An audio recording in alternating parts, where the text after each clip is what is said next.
9. Esperé y esperé, y los días, al pasar, se llevaron algo de mi consternación.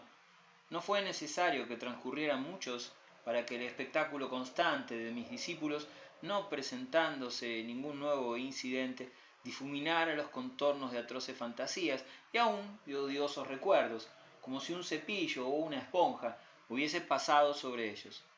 He hablado de la rendición a su extraordinaria gracia infantil como de algo que yo misma podía promover activamente, y es fácil suponer que no descuidé entonces recurrir a esa fuente en busca del necesario bálsamo. Más extraño de lo que puedo expresar me resultaba el esfuerzo por luchar contra mis nuevos conocimientos. Me asombraba ver cómo era posible que mis pequeños discípulos no sospecharan que yo pensaba cosas raras sobre ellos, y el hecho de que aquellas cosas raras existieran solo lograba hacérmelos más interesantes, lo que no era, desde luego, una ayuda para mantener ocultos mis pensamientos. Temblaba ante la idea de que pudieran advertir que de aquella manera eran inmensamente más interesantes. En el peor de los casos, como a menudo juzgué en mis meditaciones, cualquier nube sobre su inocencia podía ser una razón de más para correr riesgos en su favor. Había momentos en que, por un impulso irresistible, corría a abrazarlos y tenerlos estrechamente enlazados sobre mi corazón. Tan pronto como lo hacía, solía preguntarme, ¿qué podrán pensar de esto? ¿No me estaré traicionando demasiado? Hubiera sido fácil encerrarme tristemente en el temor de lo mucho que podía traicionarme, pero la verdad es que, durante las horas de paz que aún podía gozar, comprendía que el encanto personal de mis discípulos era su arma más eficaz, incluso bajo la sombra de sospecha de que fuera estudiado. Y así, como se me ocurre que en ciertas ocasiones podían suscitar sospechas los estallidos de mi intensa pasión por ellos, también recuerdo haberme preguntado si no resultaba sospechoso el aumento de sus propias demostraciones. En aquel período se mostraban extravagantes y extraordinariamente cariñosos conmigo, lo que, después de todo, podía ser una simple y lógica respuesta al afecto que yo les daba. El homenaje que me rendían era el más acertado remedio para mis nervios, y yo parecía no advertirlo, o, digamos, atraparlos mientras me lo preparaban. Eran incansables en hacer cosas en beneficio de su pobre protectora. Quiero decir que no se limitaban a aprender sus lecciones cada vez mejor, con el evidente propósito de agradarle aún más, sino que se esforzaban para divertirla, entretenerla, sorprenderla. Le leían pasajes de libros, le contaban historias, escenificaban charadas, disfrazándose de animales y de personajes históricos, y sobre todo la asombraban con las obras que en secreto habían aprendido de memoria y podían recitar interminablemente. Nunca podría llegar a describir, ni siquiera ahora, a menos que fuera con comentarios prodigiosos, la manera como en aquella época llenábamos nuestras horas. Desde el primer momento habían demostrado una gran facilidad para todo, una facultad general que, elevándose siempre de nuevos puntos de partida, alcanzaba alturas insospechadas. Realizaban sus pequeñas tareas como si amaran hacerlo y se entregaban, sin que nadie se los impusiera, a los más arriesgados ejercicios de memoria. Se presentaban ante mí no sólo como tigres o como romanos, sino como personajes de Shakespeare, astrónomos o navegantes. El caso era tan singular que probablemente tenga mucho que ver con un hecho que hasta el día de hoy no he logrado explicarme. Aludo a mi natural resistencia a buscar una nueva escuela para Miles. Recuerdo que me limitaba a no plantear el problema, impresionada seguramente por el perpetuo chisporroteo de su talento. Era demasiado inteligente para una mala institutriz, para la hija de un párroco, y la hebra más extraña, si no la más brillante, de aquel rico bordado de que he hablado era la impresión que tenía, aunque no me atreví a confesármelo ni a mí misma, de que se encontraba bajo una influencia que operaba en su pequeña vida intelectual como un enorme estímulo.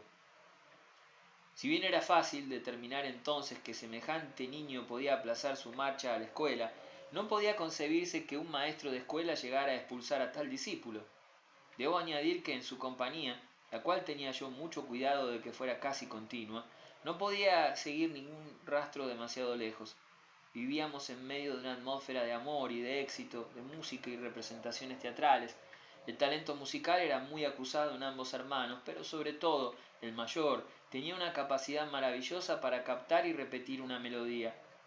El piano del salón de las clases desgranó las más alegres tonadas, y, cuando esto resultaba ya excesivo, había confabulaciones en los rincones, cuya secuela era que alguien saliera del salón alegremente para reaparecer poco después como algo nuevo. Yo misma había tenido hermanos, así que no constituía una revelación para mí el hecho de que las niñas pudieran sentir auténtica veneración por sus hermanos mayores. Lo que me maravillaba era que un niño pequeño pudiera demostrar tanta consideración por una edad, sexo e inteligencia inferiores a los suyos. Era una pareja extraordinariamente unida, y diciendo que nunca pelearon ni se quejaron el uno del otro, puedo hacer un elogio preciso de la dulzura de sus relaciones. A veces, cuando caíamos en algún trabajo rutinario, podía observar trazas de un sutil entendimiento entre ambos, de manera que uno me distrajese mientras el otro se deslizaba fuera de la habitación. Hay algo de naif, me imagino, en toda labor diplomática, pero mis alumnos la ejercían a mi costa con un mínimo de grosería. Fue en otro sector donde, después de una apacible pausa, se produjo un estallido de grosería. Advierto mis vacilaciones para seguir adelante, pero estoy decidida a sumergirme en estas aguas. Al mirar hacia atrás, debo hacer hincapié en que no sólo hubo para mis sufrimientos en Blee, pero, aunque así hubiera sido, debía proseguir mi camino hasta el fin. De pronto se inició una época en que, vista desde el presente, pareciera no haber sido sino puro sufrimiento, pero había llegado por fin al corazón de la historia, y el mejor camino, sin duda alguna, era avanzar. Una noche, sin que nada me hubiera preparado para ello, sentí la misma extraña impresión que había experimentado la noche de mi llegada, entonces mucho más ligera que ahora, y que seguramente se hubiera borrado de mi memoria si mi estancia en Blee hubiera sido menos agitada. No me había acostado aún y estaba sentada leyendo a la luz de 2 velas. Había en Blee una habitación llena de libros antiguos, novelas del siglo pasado, algunas de las cuales conocía de oídas, aunque ninguna había logrado penetrar en el recluido mundo donde transcurrió mi juventud y saciado la sed que me consumía. Recuerdo que el libro que tenía en la mano era Amelia, de Henry Fielding, y también que estaba completamente despierto. Recuerdo además que tenía la firme convicción de que era horriblemente tarde, a pesar de que sentía una particular resistencia a consultar mi reloj. Estaba segura también de que, tras la blanca cortina de tul a la moda de aquella época, la pequeña cabeza de Flora conocía, como había podido comprobar un rato atrás, la tranquilidad del sueño infantil. Recuerdo, en fin, que aunque estaba profundamente interesada en mi lectura, al volver una página levanté los ojos hacia la puerta. Durante un momento permanecí escuchando, consciente de la falsa impresión que me asaltó la primera noche de que algo indefinible se movía en el interior de la casa, y noté que el suave aliento de la ventana abierta movía el velo de la cama. Entonces, con todas las señales de una decisión que habría resultado magnífica a los ojos de un espectador ocasional, solté el libro, me puse de pie, tomé una vela, salí de la habitación y cerré silenciosamente la puerta detrás de mí. No puedo decir ahora qué fue lo que me decidió y me guió, pero el hecho es que caminé directamente a lo largo del pasillo, sosteniendo en alto mi vela, hasta llegar ante la alta ventana que presidía al gran rellano de la escalera. En aquel momento me di cuenta de súbito de 3 cosas. Fueron para mí prácticamente simultáneas, aunque se produjeron como secuencias sucesivas. Mi vela, bajo un soplo de viento audaz, se apagó, y yo percibí por la ventana descubierta que las primeras claridades del alba la hacían innecesaria, y supe un instante después que había alguien más en la escalera. He hablado de secuencias, pero no fue necesario sino un lapso de unos segundos para endurecerme a fin de tener un tercer encuentro con Quint. La aparición estaba muy cerca de la ventana, y al verme se detuvo en seco y me miró exactamente como me había mirado desde la torre y desde el jardín. Me conocía tan bien como yo a él, y así, a la leve claridad del amanecer, nos volvimos a enfrentar con recíproca intensidad. En esa ocasión era una presencia absolutamente viviente, detestable y peligrosa, pero no era aún la maravilla de las maravillas. Esa distinción la reservo para otra circunstancia, la que de que todos mis temores me habían abandonado, y no había nada en mí que me impidiera enfrentarme y medirme con él. Me sentí llena de angustia después de aquel extraordinario momento, pero a Dios gracias, no sentí terror alguno, y él lo supo, y yo supe que él lo sabía. Debo decir, a fin de ser precisa, que si hubiera permanecido en mi lugar un minuto más, cesaría, por lo menos en esa ocasión, de tenérmelas que ver con él, y durante ese minuto, debo decirlo, la cosa fue tan humana y tan espantosa como si hubiera sido una entrevista real. Espantosa porque era humana, tan humana como tener que hacer frente a solas, al amanecer, y en una casa dormida, a un enemigo, un aventurero, un criminal. Fue el silencio mortal de nuestra larga mirada en tan reducido espacio, lo único que dio a aquel horror enorme, como era, una nota sobrenatural. Si yo hubiera encontrado a un asesino en tal lugar y a tal hora, al menos habríamos hablado. Algo vivo habría ocurrido entre nosotros, o, si nada hubiera pasado, uno, por lo menos, se habría movido.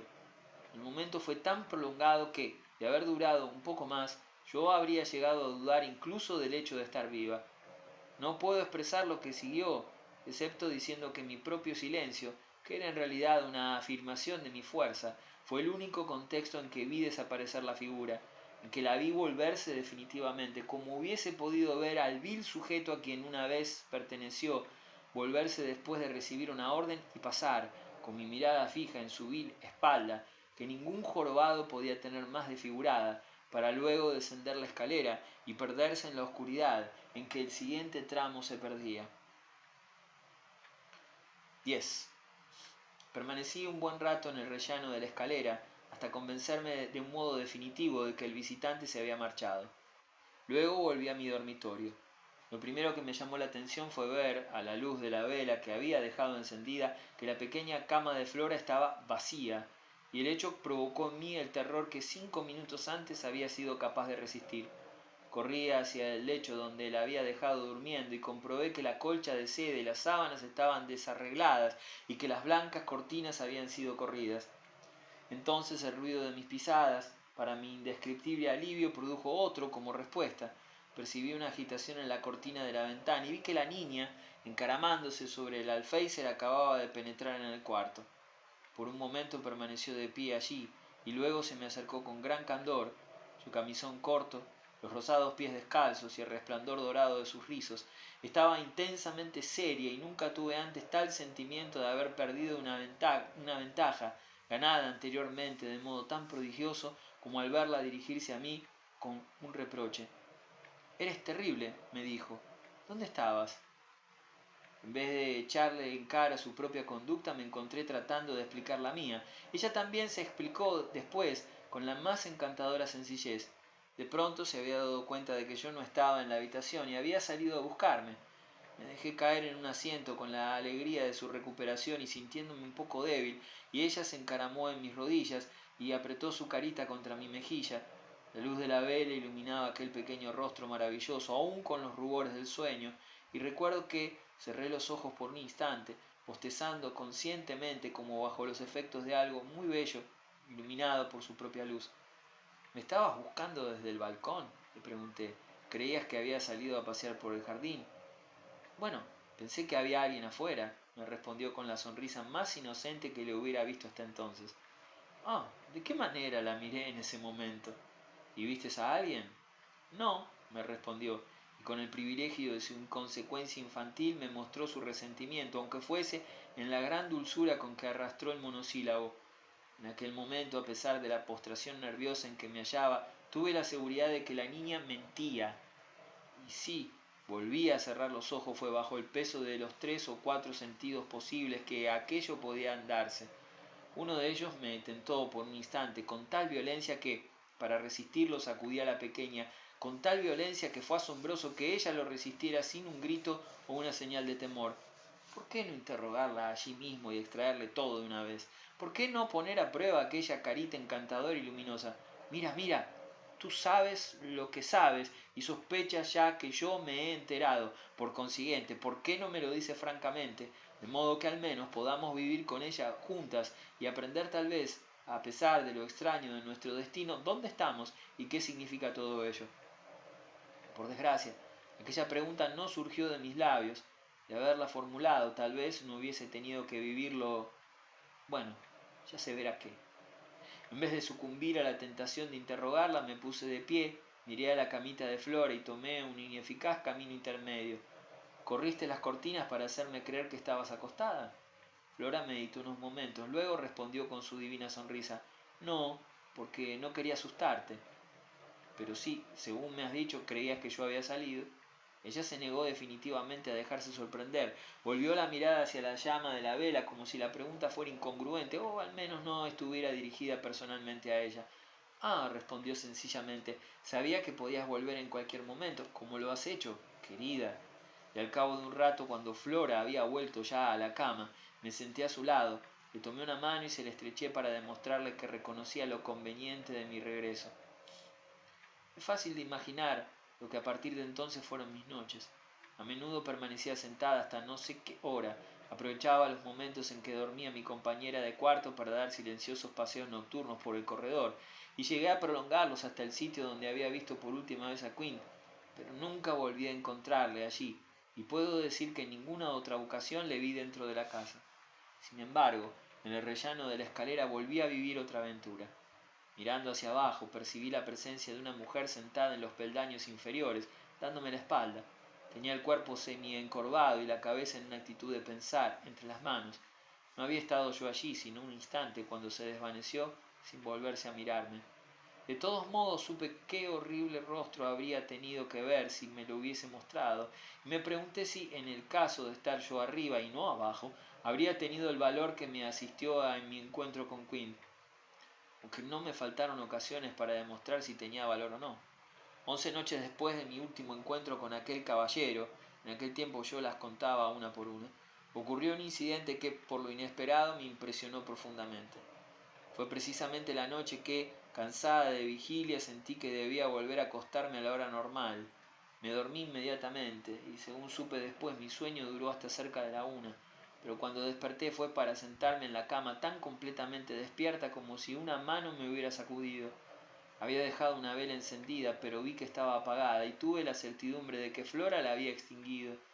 Eso me hizo poner de pie sin dilación y dirigirme en medio de la oscuridad a la cama de la niña, que encontré vacía. Una mirada a la ventana me sacó de dudas y el resplandor de un fósforo completó el cuadro. La niña había vuelto a salir y estaba agazapada con algún propósito de observación o de respuesta detrás de las persianas. De que veía algo, cosa que no había logrado, y de que eso tenía yo que felicitarme la otra noche, no me cabía la menor duda, y me lo demostró el hecho de que ni siquiera se movió cuando volví a encender la vela, ni cuando me apresuré a calzarme unas zapatillas y ponerme una bata. Escondida, protegida, absorta, descansaba en el antepecho de la ventana, olvidándose de todo lo demás. Había una luna llena que la favorecía, y fue eso lo que influyó en mi rápida decisión. Estaba cara a cara con la aparición que habíamos visto en el lago y se podía comunicar con ella como no lo había logrado la vez anterior. Lo que hice fue, sin que me viera, dirigirme por el pasillo a otra ventana abierta en la misma pared.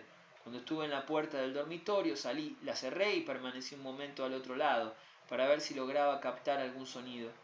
Mientras estaba en el pasillo, mis ojos se clavaron en la puerta del cuarto de su hermano, que se encontraba a menos de 10 pasos de distancia y que despertó en mí un indescriptible impulso, algo semejante a una tentación. ¿Qué ocurriría si entraba directamente en su cuarto y me asomaba por la ventana? Y si aprovechara la confusión y sorpresa que el niño experimentaría con toda seguridad ante mi audacia para arrancarle una revelación que me permitiera desvelar el resto de aquel misterio. Aquel pensamiento fue suficiente para hacerme cruzar el umbral de la puerta, pero antes de entrar escuché y di rienda suelta a mi imaginación, intentando figurarme lo que podía estar ocurriendo allí. Me pregunté si también su cama estaría vacía, y él observando a escondidas. Fue un minuto interminable, al final del cual mi impulso flaqueó. No se oía nada, Miles podía ser inocente, y el riesgo era atroz. Me volví. Había una figura en el jardín, una figura al acecho, la visitante con quien Flora estaba comprometida, pero aquella visitante tenía poco que ver con mi niño. Volví a dudar, pero por otro motivo, y solo unos segundos. Luego tomé una decisión. Había muchas habitaciones vacías en Bly, y se trataba solo de elegir la adecuada. La adecuada me pareció de pronto la más baja, aunque bastante por encima de los jardines, en la esquina de la casa donde se erguía la ya mencionada torre vieja. Era una habitación amplia y cuadrada, arreglada como dormitorio, aunque la extravagancia de su tamaño la hacía tan inconveniente para aquel fin, que había permanecido desocupada durante muchos años, aunque mantenida por la señora Grouse en un orden ejemplar. A menudo la había admirado y conocía bien el camino para llegar a ella, así que no necesité ninguna luz para deslizarme sin tropiezo hasta la ventana.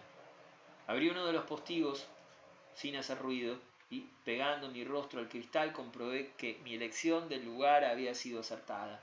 Pero vi algo más. La luna hacía que la noche fuera excesivamente penetrable y me mostraba en el prado a una persona empequeñecida por la distancia, que permanecía de pie, inmóvil y como fascinada, mirando hacia el lugar donde yo me encontraba. Pero no me miraba a mí, sino a algo que al parecer estaba por encima de mí.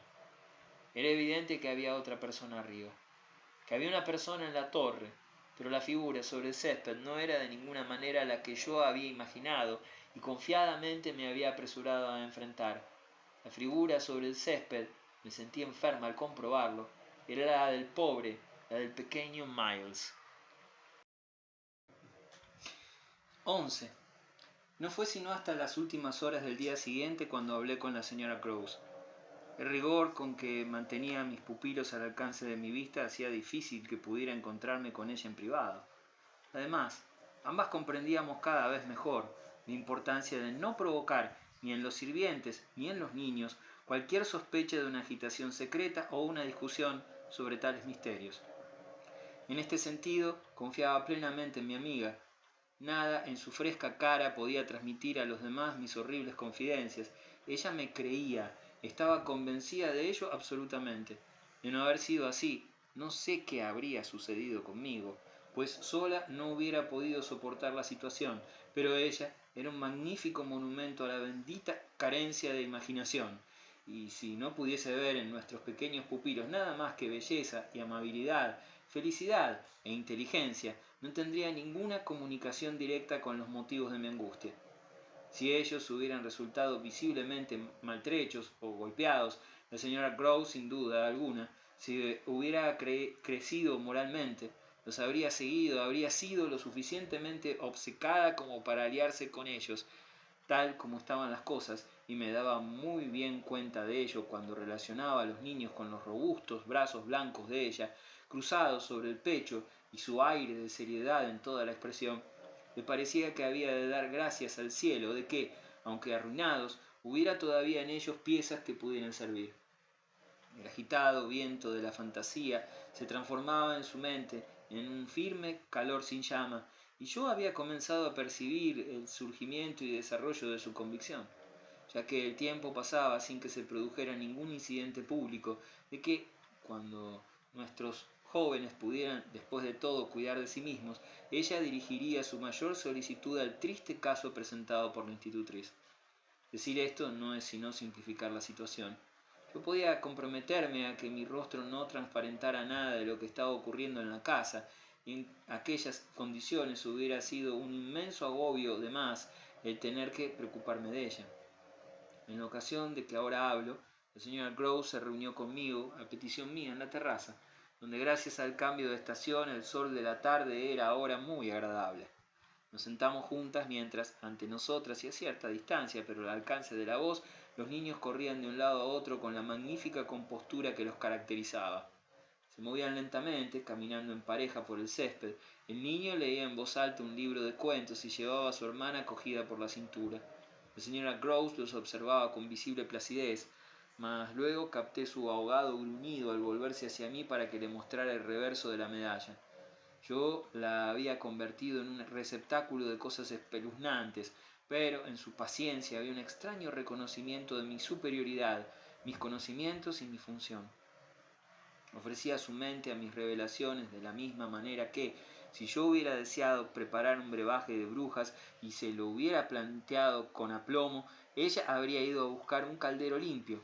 En eso se había convertido su actitud cuando, en mi relato de los acontecimientos de la noche anterior, llegué al momento en que, después de ver a Miles a una hora tan intempestiva, casi en el mismo lugar en que ahora precisamente se hallaba, salí a buscarlo.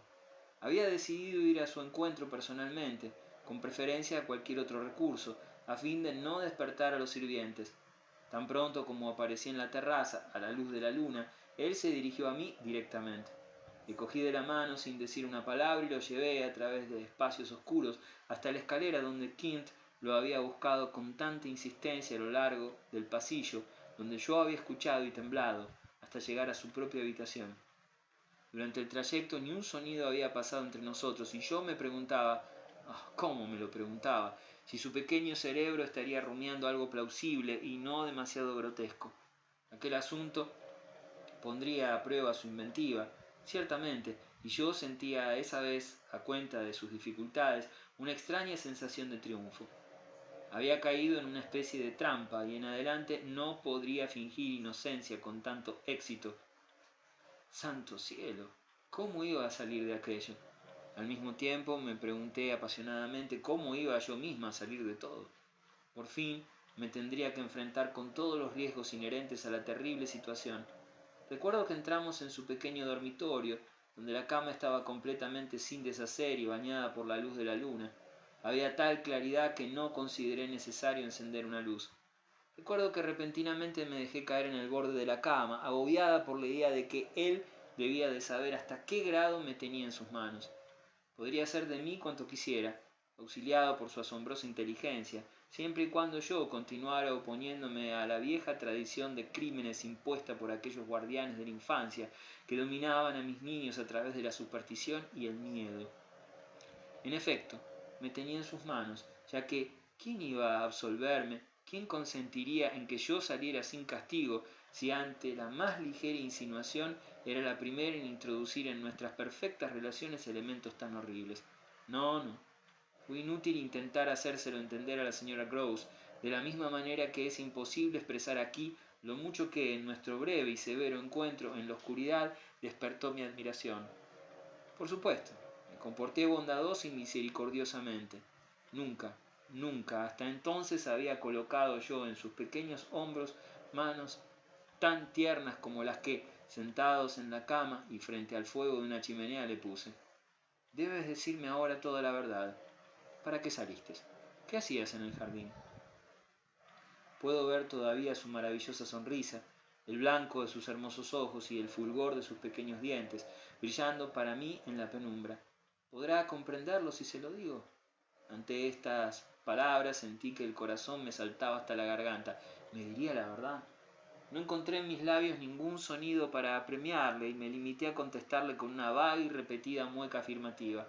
Miles era la buena educación personificada y mientras yo movía la cabeza en señal de asentimiento, él parecía más que nunca un pequeño príncipe y fue su brillantez lo que me dio un poco de confianza.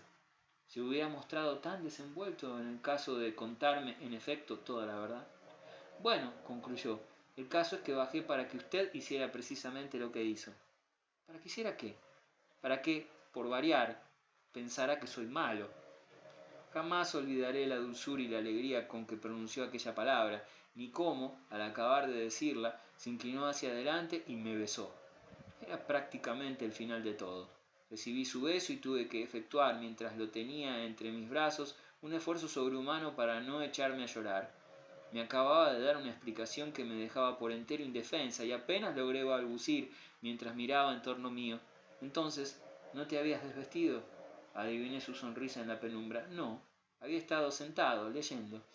¿Y cuándo bajaste? A medianoche. Cuando decido ser malo, soy malo. Comprendo. Eres encantador. Pero, ¿cómo podías tener la seguridad de que yo me enteraría? Lo arreglé todo con Flora. Sus respuestas surgían con fluidez. Convinimos en que ella se levantaría y miraría hacia afuera. Eso fue, en efecto, lo que hizo. Quien había caído en la trampa era yo. Así, para enterarse de lo que ella estaba haciendo, usted tendría que asomarse y me vería. Mientras tú, concluí, pescabas un resfriado con el viento frío que sopla esta noche. Literalmente pareció florecer ante aquella salida mía. Se permitió asentir alegremente. ¿De qué otro modo habría podido ser realmente malo?, me preguntó.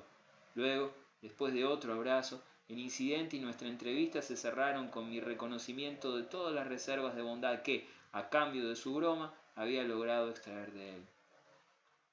12. A la luz del día, la impresión especial que yo había recibido la noche anterior no afectó de un modo extraordinario a la señora Groves. a pesar de que la reforcé con la mención de otros comentarios que había hecho él antes de separarnos. Todo reside en media docena de palabras, dije a mi compañera, palabras que en realidad constituyen el verdadero asunto. Piense ahora en lo que podría yo hacer. Me dijo eso para demostrarme lo bueno que es, pero es consciente de lo que podría hacer.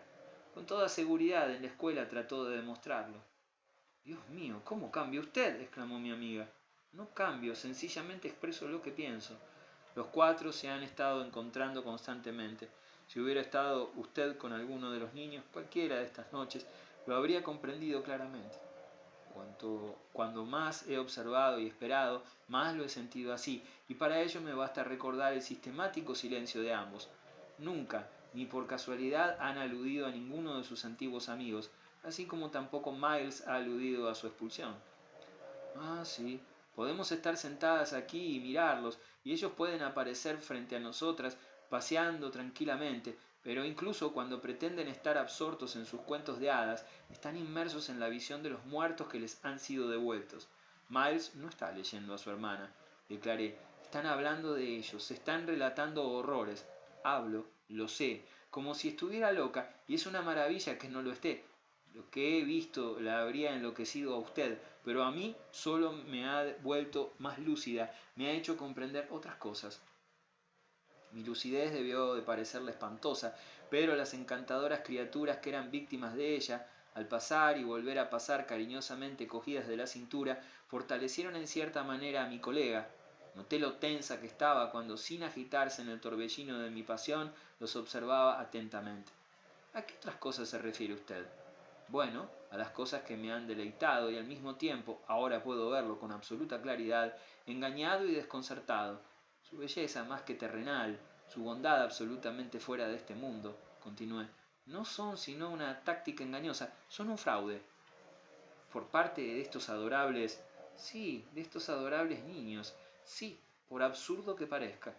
El solo hecho de esbozar aquella hipótesis me ayudó a ver con claridad, a encontrar los cabos sueltos y asociarlos y unirlos.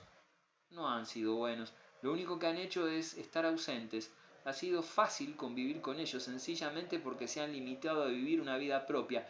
No son míos, no son nuestros, son de él, son de ella. ¿De Quint y de esa mujer? De Quint y de esa mujer. Los quieren para sí.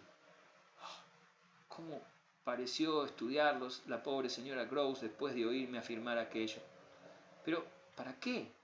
Por amor a toda la maldad que en aquellos días terribles la pareja inculcó en ellos, y para jugar con ellos y con esa maldad para preservar su obra demoníaca, es por eso que vuelven. ¡Cielos!, exclamó mi amiga sin aliento.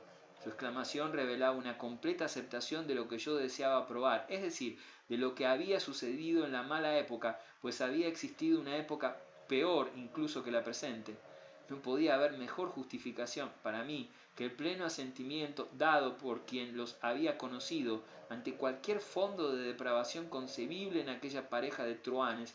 Obedeciendo una evidente sumisión al recuerdo, ella exclamó poco después: «Eran unos malvados, pero ¿qué pueden hacer ahora?», insistió.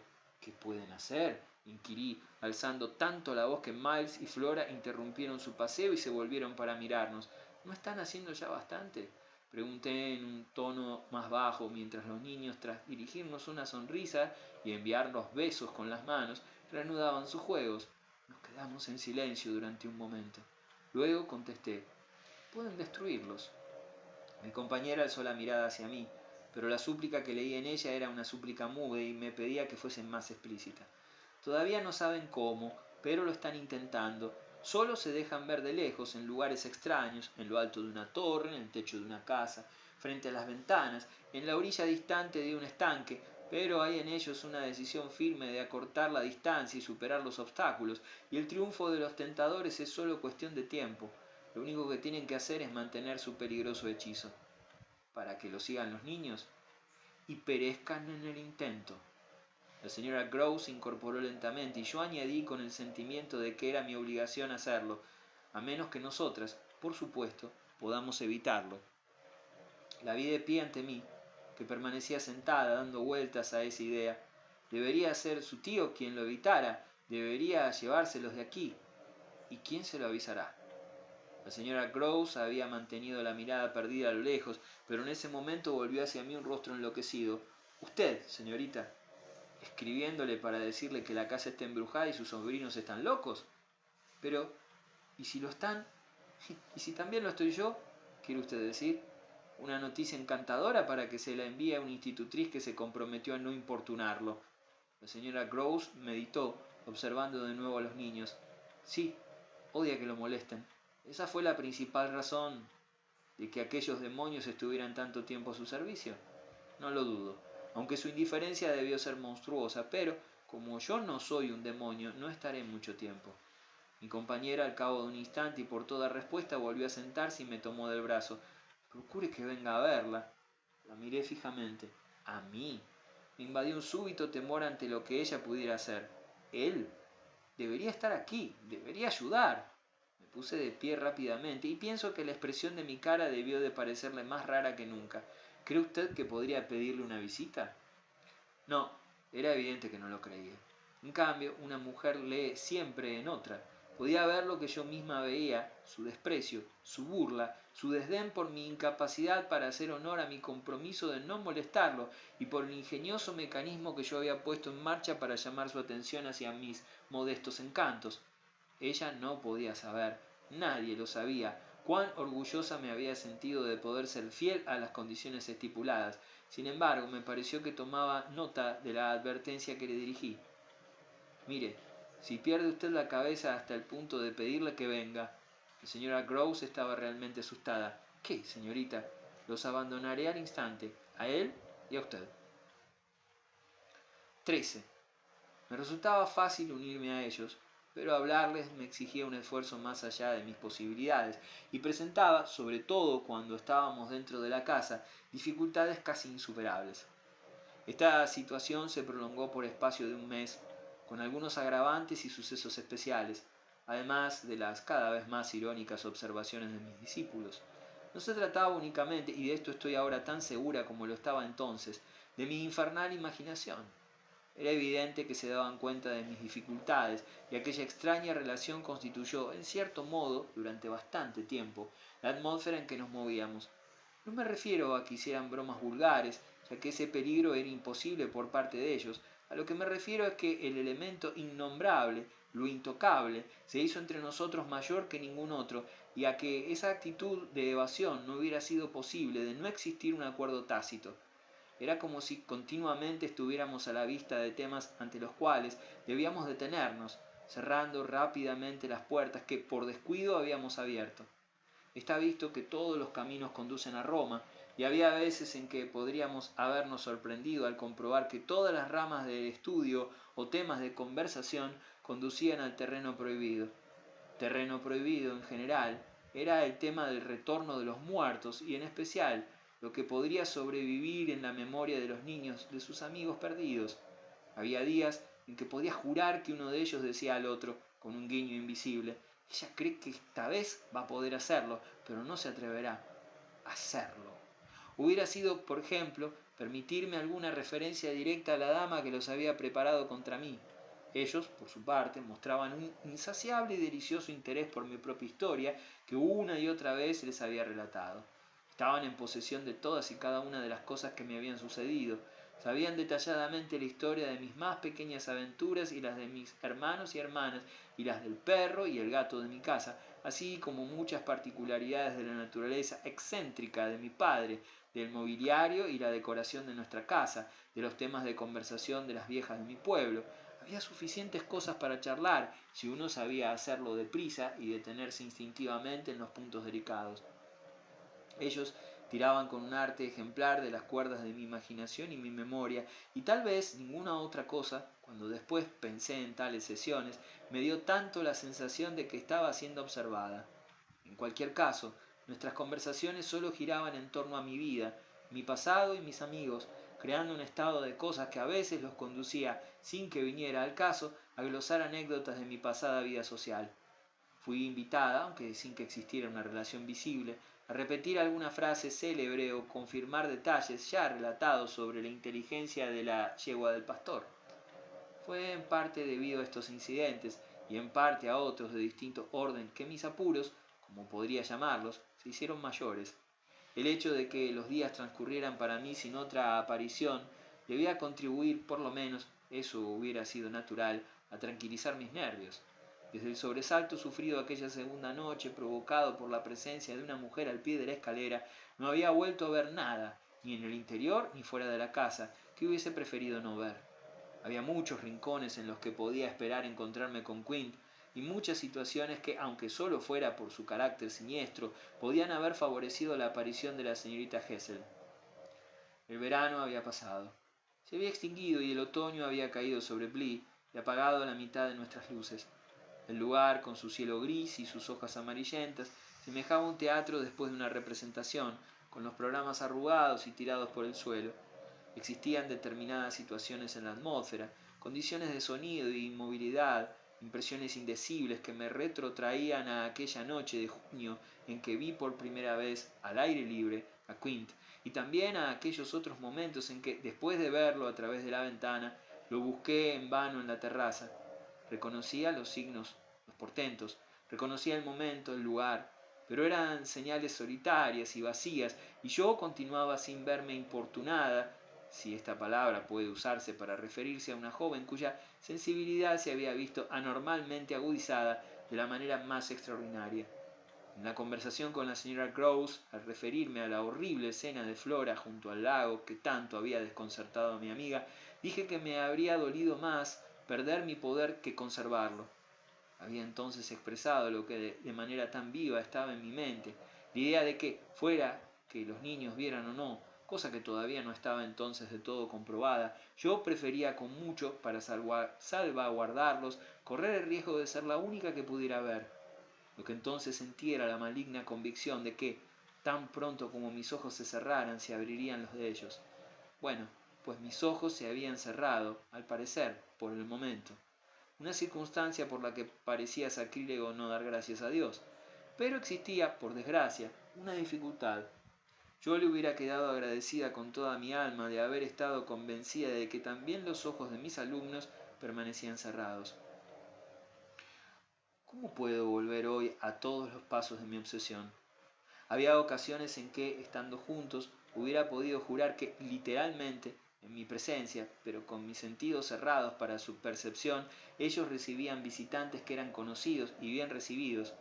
De no haberme entonces detenido la posibilidad de que el daño que podía causar fuera mayor que el que trataba de evitar, mi exaltación me habría llevado a un estallido.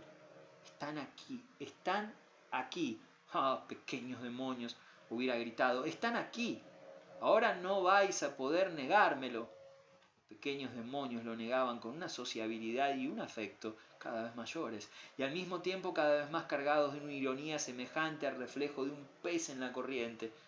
Lo cierto es que la impresión recibida la noche en que, segura de que iba a ver a Quint o a la señorita Jessel bajo las estrellas, descubrí en vez de ellos al niño sobre cuya tranquilidad debía velar, y a quien inmediatamente me dirigió una mirada tan encantadora como aquella con que había saludado a la odiosa aparición de Quint por encima de mi cabeza. Aquella impresión, digo, había calado en mí más profundamente de lo que me imaginaba. Se trataba de temor. La sorpresa de aquella ocasión me había atemorizado más que cualquier cosa conocida entonces, y con los nervios deshechos por este temor continuaba haciendo nuevos descubrimientos.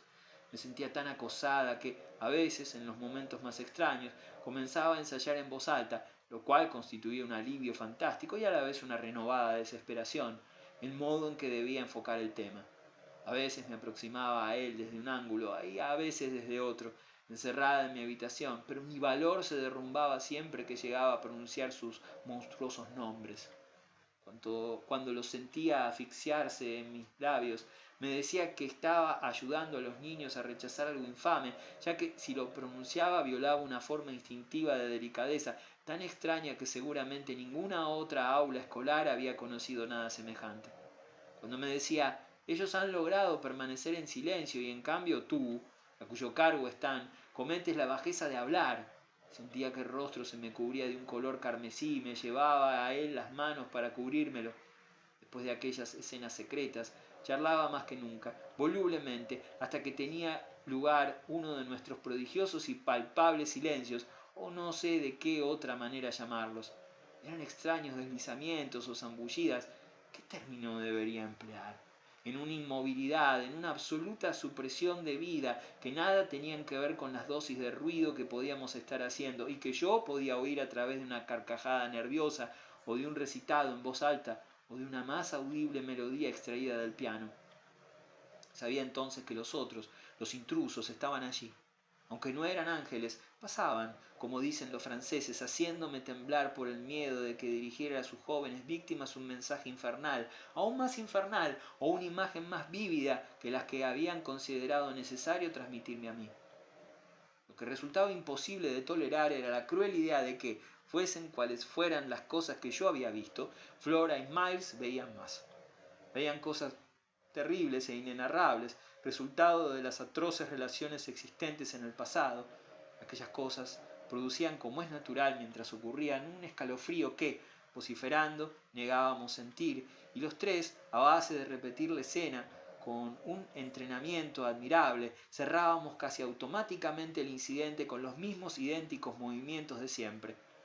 Era impresionante que los niños, en todo caso, me besaran con una especie de loca incoherencia y nunca prescindieran, a veces uno, a veces el otro, de la preciosa pregunta que nos ayudaba a salir del peligro. ¿Cuándo cree usted que vendrá? ¿No cree que deberíamos escribirle? Descubrimos que no había nada como esas preguntas para romper nuestro embarazo. Por supuesto se referían a su tío de Harley Street, y vivíamos en medio de tal irrealidad que en esos momentos parecía que bien podría él llegar a formar parte de nuestro círculo. Era imposible desalentar el entusiasmo, en este sentido, más de lo que él había hecho, pero si no hubiéramos inventado aquel recurso, nos habríamos privado de una de nuestras mejores fórmulas de convivencia. Él no les escribía nunca, y eso podrá parecer egoísta, pero era parte de su tributo a la confianza en mí depositada, porque la manera en que un hombre rinde su más alto homenaje a una mujer consiste a menudo en hacerla consagrarse de un modo casi religioso a las sagradas leyes de su comodidad. Y yo pensaba que me ceñía al espíritu de nuestro pacto cuando hacía comprender a mis discípulos que las cartas que le escribían no eran sino meros agradables ejercicios de estilo. Eran demasiado hermosas para ser enviadas. Yo las retenía y aún hoy las conservo. Esto se añadía al efecto satírico con que aceptaba la suposición de que él estaría con nosotros de un momento a otro. Parecía que mis alumnos intuían que nada me hacía sentir en una posición tan desafortunada como aquello. Una de las cosas que me resultaba más extraordinaria de todo el período es el hecho de que nunca perdiera la paciencia con ellos. Tenían que ser verdaderamente adorables, me digo ahora, para que no llegara a detestarlos entonces. Me pregunto si no me hubiera dejado ganar por la exasperación en caso de que aquella situación se hubiera mantenido indefinidamente. No vale la pena especular sobre ello, ya que el alivio, aunque fue solo un alivio comparable al que un latigazo produce en medio de una gran tensión o un relámpago a mitad de un día sofocante, vino con el último cambio y se produjo con gran precipitación. 14. Cierto domingo, por la mañana, de camino hacia la iglesia, iba yo con el pequeño Miles al lado. Su hermana y la señora Groves se habían adelantado un poco, aunque se mantenían al alcance de la vista. Era un día soleado, el primero en un largo período. Durante la noche había helado, y el aire otoñal, brillante y seco, hacía que las campanas de la iglesia tuvieran un aspecto casi alegre. Fue una extraña casualidad que en aquel momento me sintiera gratamente sorprendida por la obediencia de mis pequeños pupilos. ¿Era posible que no se resintieran de mi inexorable y perpetua compañía? Alguna cosa me recordó que parecía que llevara a Miles sujeto con ganchos a mi chal, y que estuviera dispuesta a luchar contra cualquier rebelión posible, tanto de él como de la pareja que marchaba delante de nosotros. Era yo como un carcelero con el ojo avisor, atento a cualquier sorpresa o intento de evasión. Pero todo esto pertenece, me refiero a su espléndida rendición, a una cadena de hechos que siempre me han resultado abismales.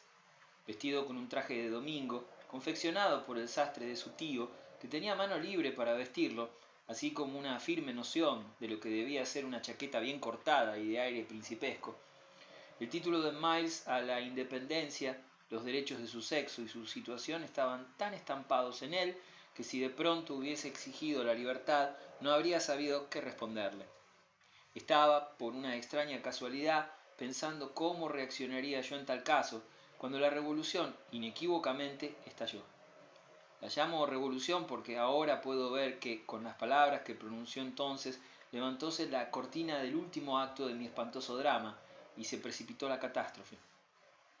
Mire, querida, me dijo afablemente, me gustaría saber cuándo voy a volver a la escuela.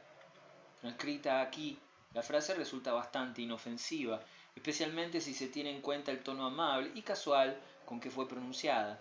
Parecía que el niño, con aquella entonación, estuviera obsequiando con rosas a su eterna institutriz. Había siempre en las palabras de ellos algo que había que captar, y en las de Miles capté algo que me hizo detener bruscamente, como si uno de los árboles del bosque se hubiera caído sobre el camino. Algo nuevo había nacido en ese momento entre nosotros, y Miles se dio cuenta perfectamente de que yo era consciente de eso, aunque al hacerlo su aspecto continuó siendo tan cándido y encantador como de costumbre. Comprendí también que, debido a mi tardanza en responder, le había concedido ventajas. Encontré tan lentamente las palabras con que responderle que él no pudo dejar de sonreír irónicamente. ¿Sabe usted, querida, que para un muchacho estar siempre con una dama? Aquel querida estaba constantemente en sus labios y nada podía expresar más exactamente el sentimiento que yo deseaba inspirar a mis alumnos que su cordial familiaridad. Era tan respetuosamente fácil. Ah, pero cómo me hubiera gustado recoger en aquel momento todas mis frases. Recuerdo que para ganar tiempo traté de reír y me pareció ver en el hermoso rostro que me observaba toda la fealdad y la rareza de mi propio aspecto. Y siempre con la misma dama, respondí. Ni siquiera parpadeó. Todo había acabado virtualmente entre nosotros. Por supuesto, se trata de una dama encantadora, perfecta, pero, después de todo, yo soy un chico. Dese usted cuenta que que está creciendo. Sí, estás creciendo, musité, pero me sentía totalmente desvalida. Tengo hasta ahora la desalentadora idea de que Miles se daba cuenta de cómo me sentía y se divertía jugando con mis sentimientos. Y no podrá decir que no me he portado terriblemente bien, ¿no es cierto? Puse una mano sobre su hombro, pues aunque me daba cuenta de que era mucho mejor mantener esa conversación caminando, no me sentía del todo capaz de andar. No, no podría decirlo, Miles. Excepto que una noche, ya sabe usted, aquella noche, no podía mirar las cosas tan audazmente como él. Sí, cuando salí de la casa. Ah, sí, pero he olvidado por qué lo hiciste. ¿Lo ha olvidado? Inquirió con la suave extravagancia de un reproche infantil. ¿Cómo? Si fue para mostrarle de qué era capaz. Ah, sí, de qué eras capaz. Y puedo hacerlo otra vez. Pensé que lo mejor sería mantenerme reservada. Desde luego, pero no lo harás. No, no haré eso de nuevo, aunque eso no fue nada. No fue nada, dije, pero démonos prisa. Él volvió a caminar a mi lado, pasando su mano bajo mi brazo. Entonces, ¿cuándo volveré a la escuela? Al volverme a mirarlo adopté mi aire de mayor responsabilidad. ¿Era feliz allá? Lo pensó durante unos segundos. Yo soy feliz en cualquier parte. Entonces, lo interrumpí, si eres feliz aquí. Ah, eso no es todo. Desde luego, usted sabe mucho. Pero tú supones que sabes casi tanto como yo, ¿verdad? Me atreví a preguntarle cuando hizo una pausa. No sé ni la mitad de lo que quisiera, admitió Miles honradamente, pero no es de eso de lo que se trata. ¿De qué, entonces? Bueno, quiero conocer un poco más de la vida. Ya veo, ya veo. Habíamos llegado a un sitio desde el cual se podía ver la iglesia y a varias personas, entre ellas algunos miembros de la servidumbre de Blee, agrupados junto a la puerta para cedernos el paso a nuestra llegada. Apresuré la marcha. Quería llegar a la iglesia antes de que la conversación que sosteníamos alcanzara mayores honduras. Pensaba, con avidez, que durante más de una hora él tendría que permanecer en silencio, y pensé también con satisfacción en la relativa penumbra del templo y la ayuda casi espiritual que me prestaría el cojín en que apoyaría las rodillas. Parecía que estuviera yo disputando una carrera con la confusión a la que él trataba de reducirme, y creo que llegó a vencerme cuando, antes de que entráramos en el atrio de la iglesia, me dijo: «Quiero estar con mis iguales». Aquello me hizo literalmente dar un salto. «No existen muchos que puedan igualarte, Miles», dije, y me eché a reír. salvo tal vez la pequeña y adorable Flora. ¿Me está usted comparando con una niña? Aquella pregunta me tomó por sorpresa. ¿Es que no quieres a nuestra dulce Flora? Si no la quisiera, y a usted tampoco, repitió, como si retrocediera para dar un salto, dejando sin embargo su pensamiento tan incompleto que, traspuesta la puerta del atrio de la iglesia, otro alto, que él impuso con una presión de su brazo, se hizo inevitable. La señora Grouse y Flora habían entrado en la iglesia, los otros feligreses la siguieron, y nosotros nos quedamos solos durante un minuto entre las viejas tumbas. Hicimos una pausa precisamente junto a una de ellas, una tumba baja y oblonga, semejante a una mesa, situada en un lado del camino. Dices que, si no la quisieras... Miles miró a las tumbas mientras yo esperaba, luego respondió, bueno, usted lo sabe muy bien, pero no se movió, y al cabo de unos instantes añadió algo que me obligó a apoyarme en la lápida de una tumba como si repentinamente necesitara reposar. ¿Opina mi tío lo mismo que usted?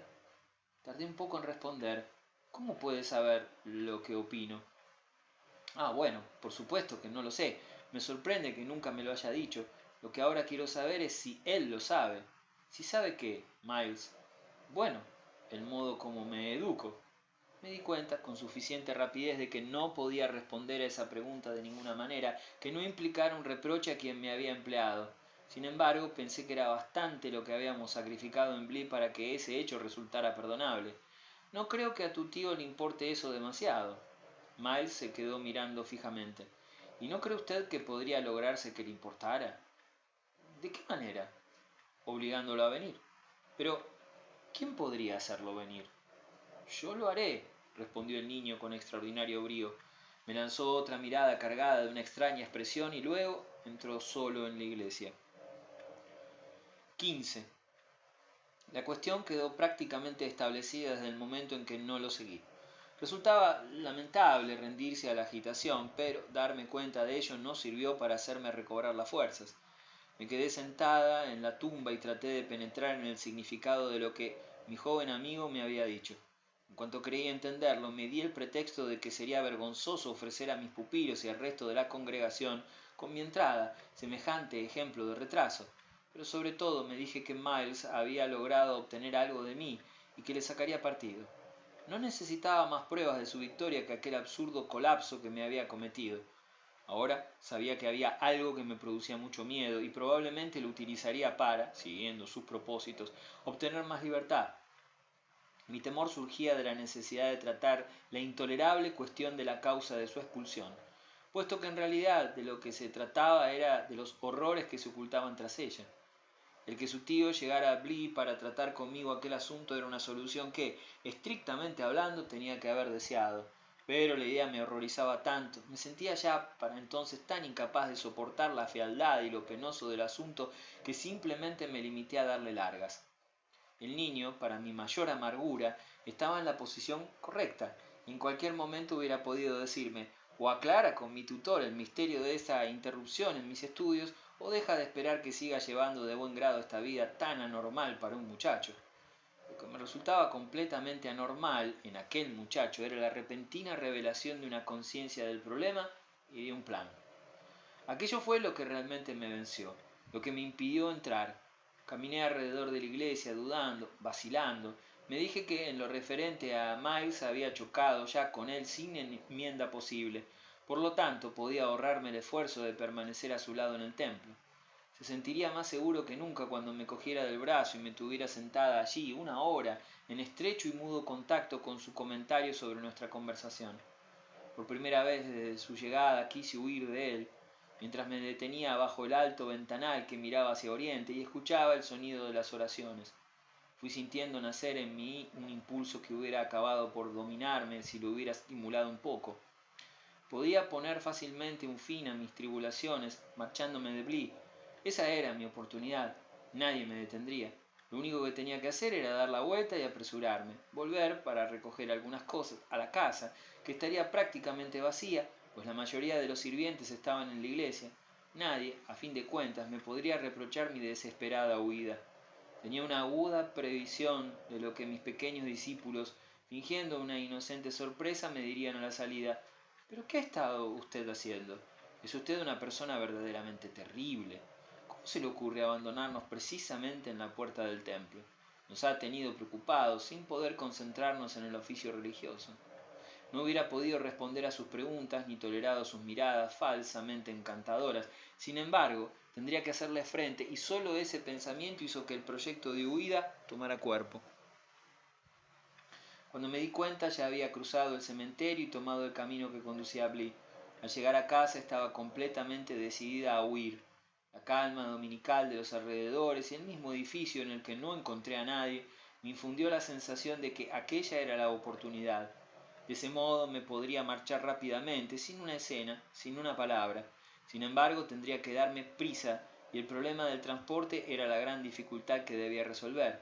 Atormentada por las dificultades y los obstáculos, recuerdo que me detuve al pie de la escalera y me senté en uno de los escalones inferiores, desprovista de fuerzas para subirla, pero de pronto recordé con repulsión que en aquel preciso lugar, hacía más de un mes, en la oscuridad de la noche, colmado de maldad, había visto el espectro de la más horrible de las mujeres. Ante eso sentí renacer mis fuerzas. Subí precipitadamente la escalera y me dirigí directamente a la sala de las clases, puesto que había allí objetos que me pertenecían y no deseaba abandonar. Pero abrí la puerta para encontrarme de nuevo, como en un relámpago, con que mis ojos no estaban sellados. En presencia de lo que vi, flaquearon todas mis resoluciones. Sentada ante mi propia mesa y a la clara luz del mediodía, vi a una persona a la que, sin mi experiencia previa, hubiera podido tomar por una sirvienta que había permanecido en la casa para cuidar de ella, y la cual, aprovechando que no había nadie, había decidido utilizar mis plumas, mi papel y mi tinta para escribir una carta a su enamorado. Se notaba que hacía un esfuerzo de concentración mientras, con los codos sobre la mesa, apoyada la cara en ambas manos, noté que, a pesar de mi entrada, persistía en su extraña actitud. Luego su identidad se encendió en mi cerebro como un fogonazo. La desconocida se puso de pie y con ese simple acto dejó de ser una extraña para mí. Se puso de pie, pero no como si me hubiera oído, sino como una indescriptible y profunda melancolía, mezclada de indiferencia y desapego, y a una docena de pasos de donde yo estaba, siguió mi vil predecesora. Estaba ante mí, deshonrada y trágica, pero, mientras la miraba fijamente, tratando de retener sus rasgos para recordarlos, la espantosa imagen se desvaneció. Oscura como la medianoche, con su vestido negro, su macilenta belleza y su indescriptible aflicción, me había mirado el tiempo suficiente para decirme que su derecho a sentarse a mi mesa era tan bueno como el mío para sentarme a la suya. En realidad, durante aquel brevísimo instante tuve la extraordinaria sensación de que la intrusa era yo. Aquello despertó en mí una apasionada protesta. No pude sino gritarle: «Mujer miserable y vil». El sonido de mi voz recorrió el largo pasillo y la casa entera. Ella me miró como si me oyera, pero yo ya me había recobrado de la impresión. Un segundo después no había en la habitación más que el resplandor del sol y la sensación de que debía quedarme allí.